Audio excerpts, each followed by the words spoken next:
We shall overcome. We shall overcome. We shall overcome someday. Oh, deep in my heart, I do believe we shall overcome someday. Students, आपको भी मेरे साथ पढ़ना है, okay? Dear students of 7th class, welcome back to my classroom. Students, today we are going to read or learn a very famous, very beautiful and very melodious song today. And its title is We Shall Overcome. हम होंगे कामयाब. Students, आपने कई मरतबा इसका नाम भी सुना होगा. इस सॉन्ग का हिंदी वर्जन है हम होंगे कामयाब. आप इसके धुन से अच्छी तरह वाकिफ़ भी होंगे. आज हम ये पोएम गाने वाले भी हैं, इसका एक्सप्लेनेशन भी देखेंगे और साथ में हम देखेंगे इसकी extra worksheet. Okay, before to start this poem मैं एक छोटा सा डिस्क्रिप्शन इसके बारे में आपकी बुक से ही पढ़ना चाहता हूँ, जो कि पेज नंबर 36 पे. We shall overcome was used as a protest song in the civil rights movements in the USA. ये उस वक्त की बात है जब 1954 टू 1968 के बिटवीन का जो ज़माना था, उस वक्त जो है अमेरिका में सिविल राइट्स को लेकर जो है एक बहुत बड़ा मूवमेंट चल रहा था, एक बहुत बड़ी तहरीक चल रही थी. वहाँ पर रंग की बुनियाद पर, काले और गोरों में जो है वो फ़र्क की बुनियाद पर जो है वो काले लोगों के साथ में जो ब्लैक स्किन्ड होते हैं, जिन्हें हम अक्सर नेग्रो वगैरह भी कहते हैं, तो उन लोगों के साथ में जो है अच्छा सलूक नहीं किया जाता था. उनको एक प्रॉपरली जो सिटीजनशिप और उसके राइट्स जो थे वो उनको नहीं दिए जाते थे. इसलिए उन लोगों ने अपने राइट्स को, अपने हुकूक को हासिल करने के लिए एक बहुत बड़ा मुहिम चलाया, एक बहुत बड़ी तहरीक चलाई और आखिरकार वो जो है अपने रास्ते चलते हुए कामयाब हुए और उन्हें वो सारे हुकूक हासिल हुए जिसके वो हकदार थे. We shall overcome was used as a protest song in the civil rights movement in the USA. जैसे कि मैंने आपको बताया कि यूएसए में जो सिविल राइट्स मूवमेंट था उस वक्त इस सॉन्ग को यूज़ किया गया. The song expresses unity. इस सॉन्ग में जो है यूनिटी है, इत्तेहाद है, एक डिटर्मिनेशन है और एक लड़ने का जज्बा है नाइंसाफ़ी के ख़िलाफ़ और उम्मीद है. This song has many versions. और ये जो सॉन्ग हम जो अभी पढ़ने वाले हैं इसके कई वर्शंस हैं, यानी अलग अलग लैंग्वेजेस में भी जो इसको गाया गया है. The well known Hindi inspirational song होंगे कामयाब was based on we shall overcome. जैसे कि मैंने आपको पहले भी कहा कि हम होंगे कामयाब जो है वो इसी सॉन्ग का, यानी वी शैल ओवरकम का हिंदी वर्जन है. ठीक है. Now students, let's open your text book and C eight page number 35. Now I am going to sing this song and then after I will explain. Okay? We shall overcome. We shall overcome. We shall overcome someday. Oh, deep in my heart, I do believe we shall overcome someday. Students, आपको भी मेरे साथ पढ़ना है. Okay? We shall overcome. We shall overcome. We shall overcome someday. Oh, deep in my heart I do believe we shall overcome someday. We'll walk hand in hand. We'll walk hand in hand. We'll walk hand in hand someday. Oh, deep in my heart, I do believe we shall overcome someday. We are not afraid. We are not afraid. We are not afraid today. Oh, deep in my heart, I do believe we shall overcome someday. The truth shall make us free. The truth shall make us free. The truth shall make us free someday. Oh, deep in my heart, I do believe we shall overcome someday.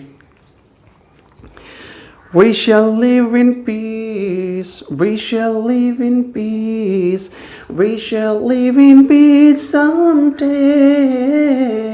Oh, deep in my heart, I do believe we shall overcome someday.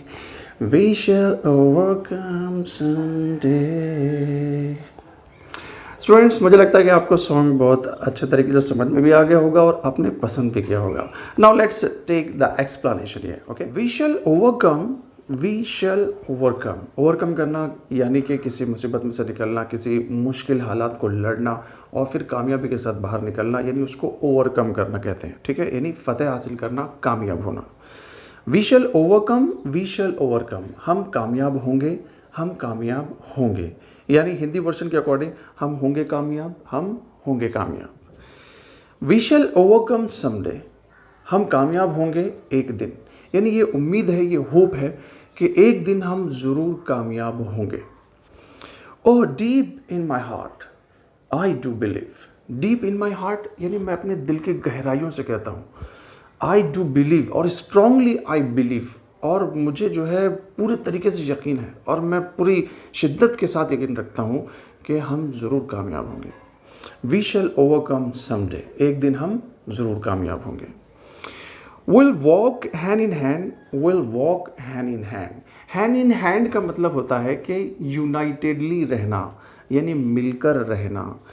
Hand in hand walk कब होता है? जब हम लोग किसी के हाथ में हाथ डालकर जब चलते हैं, इसका मतलब ये कि हम उस वक्त यूनिटी जाहिर कर रहे होते हैं, हम इत्तेहाद को दिखा रहे होते हैं कि हमारे दरमियान में कितना इत्तेहाद है, कितना इत्तेफाक है.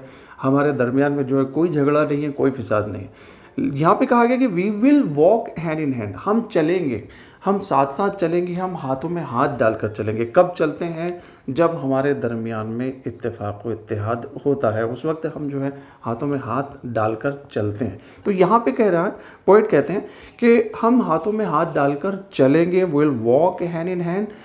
ओह deep in my heart I to believe we shall overcome someday. हम जो है एक दिन जो है इस मुसीबत से, इस परेशानी से और इस डेंजर से बाहर निकल आएंगे और हम ज़रूर कामयाब होंगे. क्योंकि जैसे कि मैंने आपको बताया कि ये उस वक्त का सॉन्ग है, ये प्रोटेस्ट में यूज़ किया जाता था जब सिविल राइट्स का मूवमेंट चल रहा था अमेरिका में. तो उस वक्त जो है इस सॉन्ग को बहुत ज़्यादा गाया गया. ये एक मोटिवेशनल, इंस्पिरेशनल सॉन्ग है. ठीक है, तो will walk hand in hand, will walk hand in hand. हम हाथों में हाथ डालकर चलेंगे और एक दूसरे के साथ चलेंगे. इस तरीके से चलेंगे कि किसी भी तरीके से हमारे दरमियान में कोई डिस्क्रिमिनेशन ना हो, कोई रेशियल डिस्क्रिमिनेशन ना हो, कोई कलर डिस्क्रिमिनेशन ना हो, इवन के कोई लैंग्वेज डिस्क्रिमिनेशन ना हो. यानी हमारे दरमियान में किसी ज़ात का, किसी नस्ल का, किसी रंग का कोई भी भेदभाव नहीं होगा और हम सब एक माने जाएंगे और हम एक दूसरे को एक गिनेंगे और हम सब आपस में मिलकर रहेंगे. इस तरीके से हम चलेंगे. Will walk hand in hand someday. एक दिन ऐसा ज़रूर आएगा कि जब हम एक साथ मिलकर रहेंगे, without any discrimination, without any difference. Okay, we shall overcome someday. और हम जो है एक दिन ज़रूर कामयाबी हासिल कर लेंगे.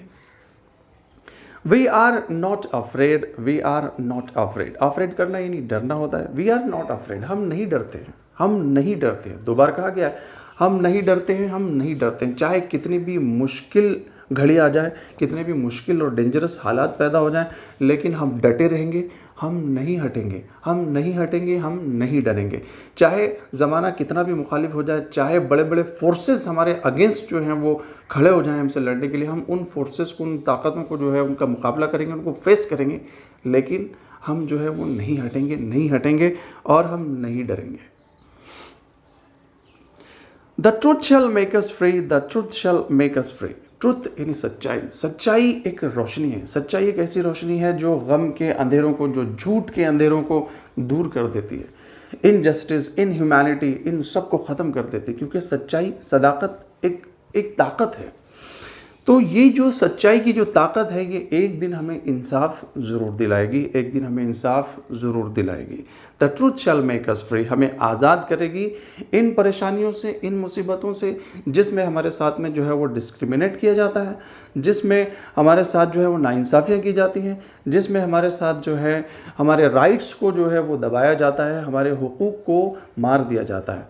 तो उस वक्त जो है ये ट्रुथ और ये ट्रुथ की जो ताकत है, ये जो सच्चाई की जो ताकत है, ये हमें हमारे हुकूक वापस दिलाएगी। We shall live in peace, we shall live in peace. एक दिन ऐसा आएगा जब हम सब मिलकर इत्तेहाद से रहेंगे, मिलकर रहेंगे, चारों तरफ पीस ही पीस होगा, अमन अमान होगा, किसी के दरमियान में कोई झगड़ा नहीं होगा, किसी के दिल में किसी दूसरे के लिए कोई हसद, कोई जलन नहीं होगी। सब एक दूसरे के साथ मिलकर खुशियाँ बटोरते हुए, ज़िंदगी को महसूस करते हुए और ज़िंदगी को इंजॉय करते हुए अपनी ज़िंदगी गुजार रहे होंगे। We shall live in piece someday, oh deep in my heart I do believe we shall overcome someday. मैं अपने दिल की गहराइयों से कहता हूँ कि हम एक दिन ज़रूर कामयाब होंगे। तो स्टूडेंट्स, मुझे लगता है कि आपने इस एक्सप्लेनेशन को भी बहुत अच्छे तरीके से समझ लिया है और अब हम आगे बढ़ते हैं हमारी एक्स्ट्रा वर्कशीट की तरफ। Okay, let's see the extra worksheet here. आपने पोएम अच्छे तरीके से समझ ली है और आपको बार बार इसको पढ़ना भी है, ठीक है, और गाना भी है। ओके, ये याद रखना। Okay, answer the following in short. आपको जो है क्वेश्चंस लिखे हुए यहाँ पर, तो इन क्वेश्चंस के आंसर जो है शॉर्ट में देना है, जितना शॉर्ट हो सकता है आपको उतना करना है, और अगर नहीं हो पा रहा है तो 2-3 वर्ड्स में या एक सेंटेंस में उसका आंसर हम दे सकते हैं। जैसे कि पहला क्वेश्चन है कि what shell make us free, क्या हमें फ्री कर सकता है या क्या हमें फ्री करेगा, यानी कौन हमें आज़ादी देगा या कौन हमारे हुकूक वापस दिलाएगा, क्या चीज़ है वो। तो उसका आंसर है ट्रुथ। हमने पोएम में पढ़ा है कि the truth shell make us free. Second question है कि what does the poet believe deep in his heart. Poet जो है वो शिद्दत से अपने दिल में जो है वो क्या महसूस करता है, क्या बिलीव करता है, यानी किस बात पर यकीन रखता है। तो उसका आंसर है कि that we shall overcome someday, कि एक दिन हम जरूर कामयाब होंगे।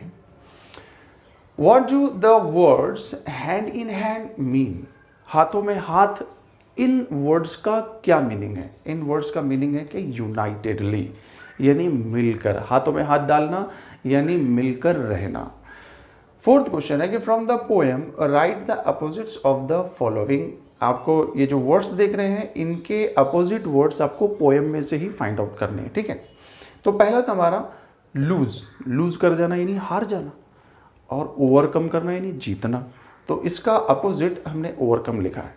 उसके बाद में देख सकते हैं आप शैलो, शैलो यानी उथला, जहाँ पर पानी कम होता है उस जगह को हम शैलो कहते हैं। उसका अपोजिट हमारी पोएम में है डीप यानी गहरा।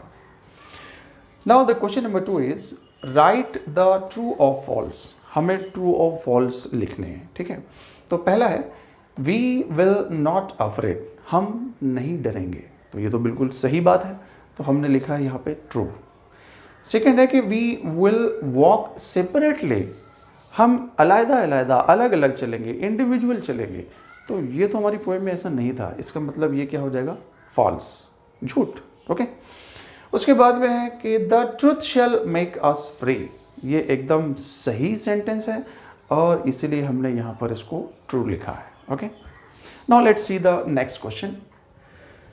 This is question number 3। Answer in 2 or 3 sentences. आपको इन क्वेश्चंस के आंसर जो हैं वो 2 या 3 सेंटेंसेस के अंदर में लिख देने हैं, ठीक है। तो पहला क्वेश्चन है कि व्हाई डज द पोएट से we are not afraid. Poet ये क्यों कहता है कि हम नहीं डरते हैं या हम नहीं डरेंगे, क्यों ऐसा कहता है वो, क्यों कहता है। बिकॉज ही नोज दैट, क्योंकि वो जानता है, क्या जानता है, विथ आवर होप्स, हमारी उम्मीदों के साथ, विथ आवर करेज, हमारी हिम्मत के साथ, एंड पॉजिटिव थिंकिंग्स, और हमारी पॉजिटिव सोच, हमारी अच्छी सोच, इन सब के साथ जो है we can face any tough condition, हम किसी भी सख्त से सख्त कंडीशन का मुकाबला कर सकते हैं, इसलिए हम कभी भी नहीं डरेंगे। Okay, now the next question of this question is how do we say that the truth shall make us free? हम कैसे कह सकते हैं कि truth shall make us free? Answer है कि truth is a light. Truth क्या है? एक रोशनी है। सच्चाई क्या है? एक रोशनी है, एक ताकत है दैट रिमूव्स द डार्कनेस, जो अंधेरों को मिटा देती है। ऑफ इनजस्टिस, कैसे अंधेरे? नाइंसाफियों के अंधेरे। इन ह्यूमैनिटी के अंधेरे, जैसे कि लोगों के साथ में जो है वो बुरा बर्ताव करना, इन ह्यूमन तरीके से बर्ताव करना, यानी गैर इंसानी बर्ताव करना। एंड इन इक्वलिटी, और गैर बराबरी। तो सच्चाई वो रोशनी है जो इनजस्टिस को, इन ह्यूमैनिटी को और इन इक्वलिटी को जो है वो ख़त्म कर देती है, इन अंधेरों को जो है मिटा देती है। Truth provides us courage to face और फाइट द एडवर्सिटीज। ट्रुथ यानी सच्चाई की ताकत जो है वो हमें हिम्मत दिलाती है, हमें इंटरनली एम्पावर करती है कि जिससे हम जो है चाहे कैसी भी मुसीबतें आ जाएं, कैसी भी एडवर्सिटीज़ आ जाएं, हम उनका मुकाबला करने के लिए और उनसे लड़ने के लिए हमेशा तैयार रहते हैं। Question number 4 is fill in the blanks with proper words from the poem. Poem में जितने भी वर्ड्स हैं वो तो हमें याद ही हैं, ठीक है। उन वर्ड्स को जहन में रखते हुए हमें ये जो ब्लैंक्स हैं इनको फिलअप करना है। जैसे पहला सेंटेंस हमारे साथ में ब्लैंक के साथ कि each animal in the jungle, हर कोई जानवर जंगल में, डैश ऑफ द लॉयन, यानी लॉयन से डैश ऑफ यानी खाली जगह, तो क्या आएगा? ऑब्वियसली डरता है हर कोई जानवर जो है वो शेर से। तो each animal in the jungle afraid of the lion, हर कोई जानवर जो है वो जंगल का वो शेर से डरता है। सेकेंड है कि if you have dash time, अगर तुम्हारे पास में डैश टाइम हो, then we shall go for a walk, तो हम जो है वॉक के लिए यानी घूमने के लिए जाएंगे। तो इसमें कब जाएंगे? जब हमारे पास में फ्री टाइम होगा, ठीक है। तो if you have free time then we shall go for a walk. In this busy life, इस मसरूफ जिंदगी में, there is no dash of mind, there is no piece of mind. इस भाग दौड़ की ज़िंदगी में, इस तेज़ रफ्तार ज़िंदगी में आज जो है वो पीस ऑफ माइंड मिलना जो है ज़रा मुश्किल बात है, ठीक है। स्टूडेंट्स, आज हमने पोएम का रीडिंग किया, यानी पोएम को गाया, पोएम का एक्सप्लेनेशन भी देखा और उसके साथ साथ हमने देखी एक्स्ट्रा वर्कशीट और उसके इतने सारे क्वेश्चंस और आंसर्स। स्टूडेंट्स, याद रखिए ये आपको अपनी कॉपीज़ में लिख लेना है बाय टेकिंग द स्क्रीनशॉट्स। और आपको जो है जो मुश्किल वर्ड्स के मीनिंग वाइल द एक्सप्लेनेशन मैंने बता दिए हूँ, तो आपको प्लीज़ उसे नोट डाउन कर लेना है। और अगर आप नहीं कर पाए तो प्लीज़ डिक्शनरी रिफ़र करके उन वर्ड्स और मीनिंग्स को अपनी कॉपी में लिख लेना है। ओके, तो हमने आज जो है वो एक्स्ट्रा वर्कशीट के साथ में हमारा लेसन कंप्लीट किया। आगे का जो पार्ट है वो हम नेक्स्ट लेसन में देखेंगे।